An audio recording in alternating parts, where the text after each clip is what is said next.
Je m'appelle Mathieu. Je suis né dans une petite ville tranquille, entourée de collines verdoyantes et de rivières cristallines. Mon quotidien était une routine simple, presque banale, le lever à l'aube, les salutations chaleureuses des voisins, les cloches de l'église qui rythmaient les journées. Ce village, bien qu'isolé, avait une âme particulière, portée par les liens étroits de sa communauté. Tout le monde connaissait tout le monde. Nous vivions dans un équilibre fragile mais réconfortant. Ma maison, un petit bâtiment de pierre, avait ce charme rustique qui semblait traverser les siècles. À l'intérieur, le tic-tac de l'horloge résonnait doucement, accompagnant mes pensées. La vie était paisible, avec mes 2 enfants qui couraient dans le jardin, riant sous le soleil d'été, et ma femme, Sophie, toujours occupée à transformer notre maison en un véritable havre de paix.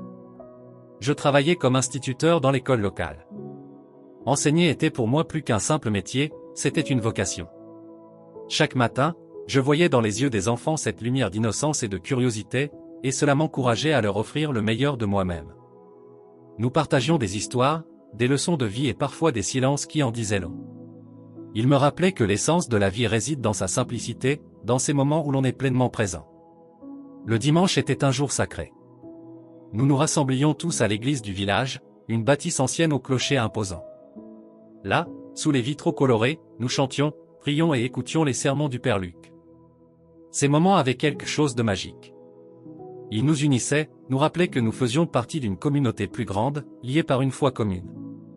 Mais, derrière cette façade de tranquillité, il y avait une quête plus profonde en moi. Une partie de moi aspirait à quelque chose de plus grand, de plus significatif. Bien que ma vie soit remplie de bonheur simple, il m'arrivait de me demander, y avait-il quelque chose au-delà de ce que je pouvais voir et comprendre? Ces pensées, bien que discrètes, se faufilaient dans mon esprit, surtout les nuits où le silence devenait presque assourdissant. Un jour particulier, alors que je marchais sur un sentier familier, un événement inattendu vint bouleverser cet équilibre. La brise chaude qui caressait mon visage semblait se charger d'une énergie étrange, presque palpable. Le chant des oiseaux s'arrêta brusquement, laissant place à un silence qui semblait peser sur la nature elle-même. Ce fut comme si le monde entier retenait son souffle, attendant quelque chose d'inexprimable. Vous êtes nombreux à suivre nos histoires et cela fait chaud au cœur. Si cette première partie vous a touché, rejoignez notre communauté en vous abonnant à notre chaîne et en laissant un « j'aime ».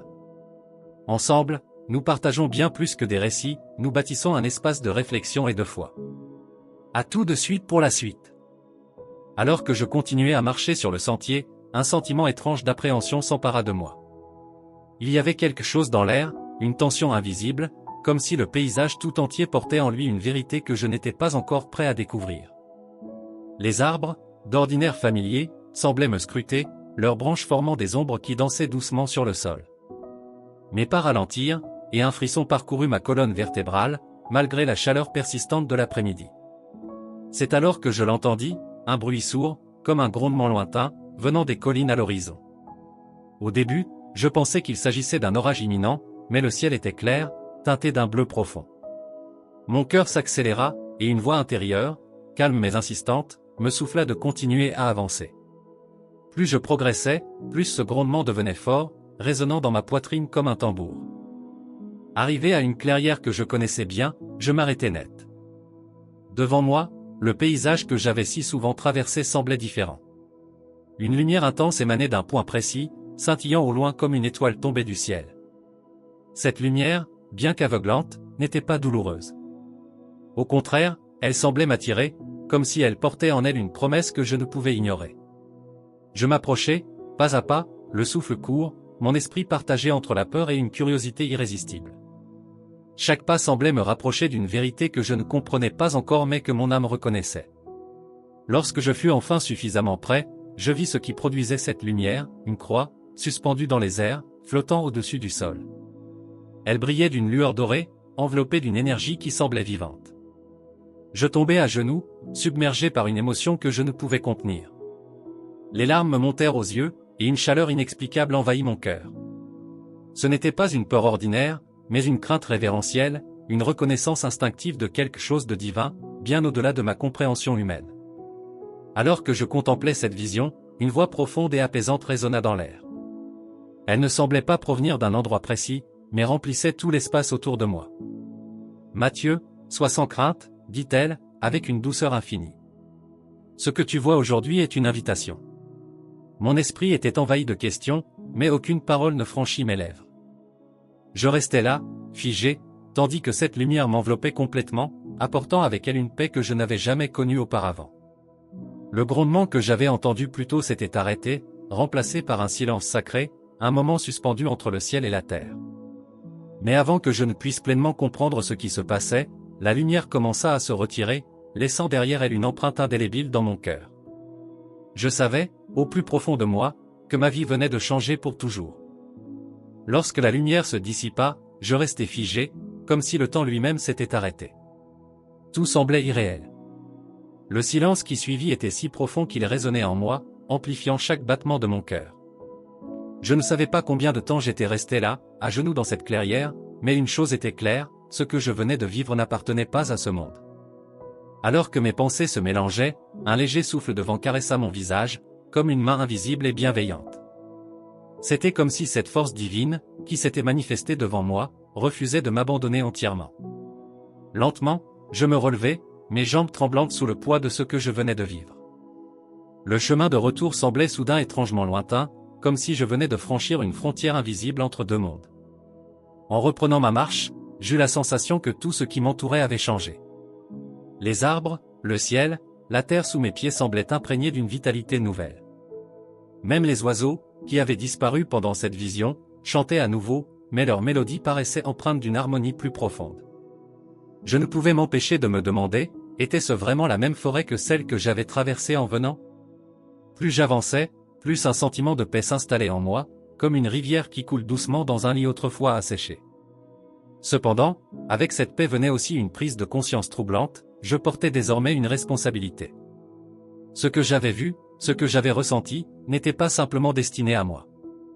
C'était une vérité que je devais partager, un appel que je ne pouvais ignorer. Alors que le village apparaissait à l'horizon, je remarquai que les rues semblaient plus animées que d'habitude. Les habitants semblaient rassemblés devant l'église, leurs visages tournés vers le ciel. Une lumière douce, presque éthérée, baignait le clocher. Cela ne pouvait pas être une coïncidence. Quelque chose d'extraordinaire était en train de se produire, et je savais que je devais comprendre ce lien entre ma vision et ce qui semblait se manifester ici. En approchant de l'église, j'entendis des murmures d'émerveillement parmi les villageois. Ils parlaient de signes inexplicables, d'événements qui semblaient défier toute logique. Certains prétendaient avoir vu des lumières similaires à celles que j'avais vues, tandis que d'autres parlaient de guérisons soudaines et miraculeuses. Le père Luc, notre prêtre, avait également été témoin d'un phénomène étrange pendant qu'il priait seul dans l'église. Son visage, d'habitude si calme, était empreint d'une émotion profonde. Lorsque nos regards se croisèrent, il sembla comprendre immédiatement que quelque chose m'était arrivé. Il s'approcha de moi, posant une main ferme mais réconfortante sur mon épaule. « Mathieu, tu as vu, n'est-ce pas ?» Sa question me surprit, mais je n'eus pas besoin de répondre. Mon silence et l'expression sur mon visage parlaient pour moi. Il me guida à l'intérieur de l'église, où une lumière tamisée filtrée par les vitraux créait une ambiance presque irréelle. Là, dans le calme de ce lieu sacré, il m'invita à raconter ce qui s'était passé. Alors que je partageais mon expérience, chaque mot semblait trouver un écho dans l'âme du père Luc. Il écouta en silence, son regard profond fixé sur moi, comme s'il cherchait à saisir chaque nuance de mon récit. Quand j'eus terminé, il resta un moment pensif, puis il dit doucement, « Ce que tu as vécu n'est pas un hasard, Mathieu. Il y a un message dans tout cela, et il est de notre devoir de le comprendre. » Ces paroles, bien que simples, portaient un poids immense. Elles renforçaient ce que je ressentais déjà au plus profond de moi, je n'étais plus le même, et ma vie allait prendre un tournant inattendu. Après ce moment dans l'église avec le père Luc, je sentais que quelque chose de plus grand que moi était en marche. Mon esprit était agité, mais mon cœur, lui, restait étrangement apaisé. Chaque pas que je faisais, chaque instant où je replongeais dans mes pensées, semblait me rapprocher d'une vérité que je n'étais pas encore prêt à affronter pleinement. Cette nuit-là, de retour chez moi, alors que ma famille dormait paisiblement, je m'assis dans le silence de notre salon. La lueur vacillante d'une bougie éclairait faiblement la pièce. Mon regard se perdit dans les ombres qui dansaient sur les murs, et, une fois encore, cette voix résonna en moi. Elle était douce mais puissante, claire mais mystérieuse, comme un écho venu d'un lieu hors du temps. « Mathieu, lève-toi. Il est temps. » Sans savoir pourquoi, je me dirigeai vers la porte, mon cœur battant à un rythme régulier, presque solennel. La nuit était froide et silencieuse, les étoiles brillaient intensément dans un ciel dégagé. Je n'avais aucune idée de l'endroit où j'allais, mais mes pas semblaient guidés par une force invisible. Chaque souffle d'air me semblait porteur d'une présence bienveillante, comme si je n'étais pas seul. En traversant les rues désertes du village, je ressentis une intensité nouvelle. Tout semblait amplifié, le murmure du vent, le craquement des feuilles sous mes pieds, le scintillement des étoiles. Je m'arrêtais souvent pour observer autour de moi, mais rien ne semblait hors de l'ordinaire, du moins en apparence. Pourtant, au fond de moi, je savais que je m'approchais de quelque chose d'essentiel. Arrivé à la clairière où tout avait commencé, je fus saisi par une vision qui dépassait tout ce que j'avais pu imaginer. Devant moi se dressait une lumière éclatante, semblable à celle que j'avais vue auparavant, mais cette fois, elle semblait se former en une figure humaine. Une silhouette majestueuse, rayonnante, se tenait là, émettant une chaleur et une paix indescriptibles. Mon cœur se mit à battre plus fort, non pas de peur, mais d'une profonde révérence. « Matthieu », dit la figure lumineuse d'une voix emplie d'amour et d'autorité. « Ce que tu as vu n'était que le début. Tu as été choisi pour porter un message, pour raviver la foi et l'espérance là où elle vacille. » Ces mots résonnèrent en moi comme une symphonie, éveillant des émotions enfouies que je ne comprenais pas encore pleinement. Alors que je m'approchais de cette lumière, une cascade de visions m'envahit. Je vis des visages, des lieux, des foules entières en prière, des cœurs brisés retrouvant l'espoir. Chaque image semblait chargée de sens, mais il me faudrait du temps pour en saisir toute la portée. Une chose était certaine, je ne pouvais pas revenir en arrière. Cette mission que l'on me confiait allait changer ma vie à jamais. Si cette révélation a touché votre cœur, laissez un Amen dans les commentaires pour partager cette bénédiction avec notre communauté. Pensez également à mettre un j'aime pour que cette lumière continue de se répandre. Ensemble, nous portons cette foi plus loin. Lorsque la lumière et la silhouette majestueuse disparurent, je restai seul dans la clairière, mais mon cœur n'avait jamais été aussi rempli. Je savais maintenant que ce que j'avais vu et entendu n'était pas une simple vision, mais un appel clair à agir. Pourtant, une multitude de questions tourbillonnaient dans mon esprit. Comment pourrais-je accomplir cette mission? Que signifiaient ces images? Et pourquoi moi, un homme ordinaire, avais-je été choisi? Le chemin de retour au village me sembla plus long qu'à l'accoutumée. Chaque pas était alourdi par la responsabilité nouvelle qui pesait sur mes épaules. Mais à mesure que l'aube se levait, teintant le ciel de nuances rosées, une certitude s'ancra profondément en moi, je n'étais pas seul. Ce que j'avais vu, ce que j'avais ressenti, était la preuve d'une présence divine qui marcherait à mes côtés. Lorsque j'atteignis ma maison, ma femme, Sophie, était déjà levée, occupée à préparer le petit déjeuner pour nos enfants. Son sourire chaleureux et sa bienveillance naturelle étaient un réconfort bienvenu. Pourtant, elle remarqua immédiatement que quelque chose avait changé en moi. « Matthieu, tu as l'air différent », dit-elle en posant une main douce sur mon épaule. Je lui souris, mais je ne trouvais pas encore les mots pour lui expliquer ce que j'avais vécu. Il me fallait d'abord comprendre moi-même. Les jours suivants furent marqués par une série d'événements qui ne faisaient que confirmer ce que j'avais pressenti. Partout où j'allais, des signes semblaient se manifester, des paroles dans les sermons du Père Luc qui résonnaient comme une réponse directe à mes doutes, des rencontres fortuites avec des villageois partageant des préoccupations spirituelles, et même des rêves qui me montraient des chemins à suivre. Ces expériences m'emplissaient d'une conviction grandissante, ma mission consistait à rallumer la flamme de la foi dans les cœurs éteints. Un matin, alors que je me trouvais dans l'église vide, cherchant à prier pour obtenir des réponses, le Père Luc entra silencieusement et s'assit à mes côtés. « Matthieu, dit-il après un moment de silence, je vois que quelque chose de profond se passe en toi. Tu as une lumière dans les yeux que je n'ai jamais vue auparavant. » Je lui racontai alors tout ce que j'avais vécu, de la première vision dans la clairière à la silhouette lumineuse et au message qu'elle m'avait transmis. Le Père Luc écouta avec une attention intense, hochant doucement la tête à plusieurs reprises. « Ce que tu décris est rare, mais pas sans précédent, dit-il enfin. Parfois, Dieu choisit les âmes les plus ordinaires pour accomplir les tâches les plus extraordinaires. Mais cela demande du courage, de l'humilité et une foi inébranlable. » Ces paroles m'apportèrent un réconfort immense. Il me rappela que ma mission ne consistait pas à tout comprendre ou à tout contrôler, mais à me laisser guider, pas à pas, par la foi. Il m'encouragea à commencer par des gestes simples, à parler aux autres, à écouter leurs histoires et à partager ce que j'avais vu et ressenti. Ce fut ainsi que ma mission commença réellement. Chaque conversation, chaque prière partagée, chaque moment de silence devint une opportunité de semer une graine de foi. Peu à peu, je remarquais des changements autour de moi, des voisins qui revenaient à l'église après des années d'absence, des familles qui trouvaient de nouvelles forces pour affronter leurs défis, et même des miracles subtils qui ne pouvaient être expliqués autrement que par la grâce divine. Mais au fond de moi, je savais que ce n'était que le début. La véritable épreuve, celle qui testerait ma foi et ma détermination, était encore à venir. Alors que ma mission commençait à prendre forme, je découvris rapidement que porter un tel appel ne serait pas sans obstacle. Les premiers jours étaient emplis d'espoir et d'enthousiasme, mais bientôt, des doutes et des résistances se manifestèrent, venant de l'extérieur comme de l'intérieur. Dans le village, certains accueillaient mes paroles avec scepticisme, d'autres avec une méfiance ouverte. « Pourquoi toi ?» me demanda un voisin un jour, les bras croisés et un sourcil arqué. « Pourquoi Dieu choisirait-il quelqu'un d'aussi ordinaire que toi pour une tâche si grande ?» Ces paroles me heurtèrent plus que je ne l'aurais cru. Malgré ma foi, une partie de moi partageait cette interrogation. Même au sein de ma famille, bien que soutenue par Sophie, des tensions apparurent. Mes enfants, encore jeunes, ne comprenaient pas pourquoi leur père passait désormais tant de temps en dehors de la maison, parlant aux villageois, priant avec des étrangers ou se retirant pour méditer. Les journées étaient longues, et les nuits souvent solitaires, marquées par des prières silencieuses pour trouver des réponses à des questions auxquelles je n'avais pas encore de réponse. Le plus difficile, cependant, était le combat intérieur. Des doutes surgissaient dans mon esprit comme des nuages assombrissant un ciel autrement clair. Suis-je à la hauteur? Et si je me trompais? Ces pensées, bien que fugaces, étaient des rappels constants de ma vulnérabilité humaine.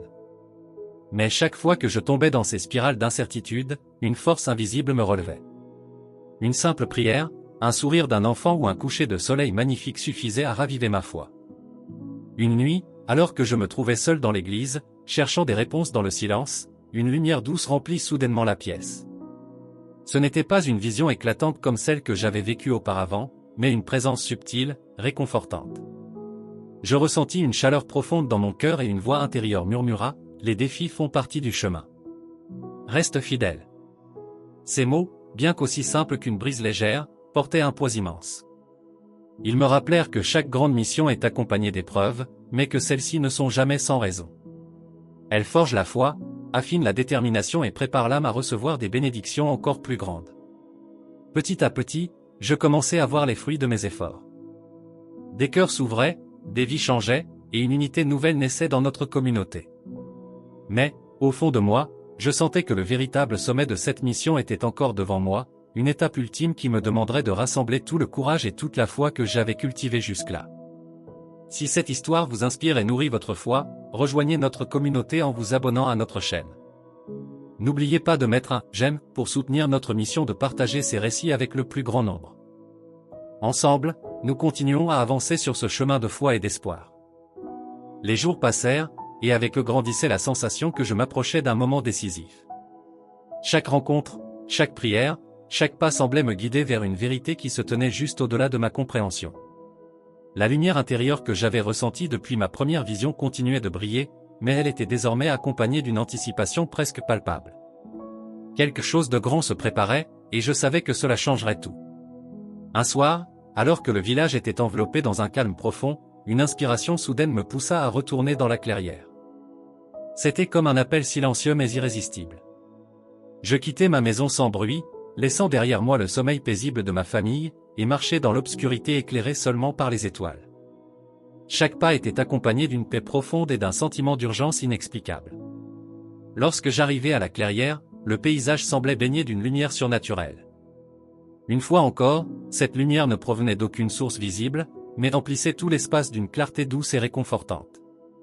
Mon cœur s'accéléra alors que je tombais à genoux, submergé par une émotion que je ne pouvais contenir. La voix que j'avais entendue auparavant se fit entendre à nouveau, plus claire et plus puissante que jamais. « Matthieu, le moment est venu, dit-elle. Ce que tu as porté en toi depuis ce jour est maintenant prêt à être révélé. » Soudain, des visions éclatèrent devant mes yeux, plus vives et plus intenses que tout ce que j'avais vu auparavant. Je vis des foules immenses, des hommes et des femmes de toutes origines, rassemblés dans un élan commun de foi et de prière. Je vis des larmes de joie, des sourires illuminés par l'espoir, et des vies transformées par une présence divine palpable. Chaque image semblait gravée dans mon âme, comme un message que je devais porter au monde. Mais ce n'était pas tout. Une dernière vision se manifesta devant moi, celle d'un chemin bordé de lumière, menant à un horizon infiniment beau et paisible. Je compris alors que ma mission n'était pas seulement de partager ce que j'avais vu, mais d'inviter les autres à emprunter ce chemin, à découvrir par eux-mêmes la vérité et la grâce qui m'avaient été révélées. Lorsque la lumière s'éteignit, je restai immobile, le cœur rempli d'une gratitude indescriptible. Je savais que ma vie ne serait plus jamais la même. Une mission claire m'avait été confiée, et je devais maintenant rassembler tout mon courage pour la mener à bien. Si ce récit a touché votre cœur, abonnez-vous à notre chaîne et rejoignez notre communauté de foi et d'espoir. N'oubliez pas de mettre un « j'aime » pour partager cette lumière avec d'autres. Ensemble, nous portons ce message plus loin et plus haut. Merci d'être avec nous.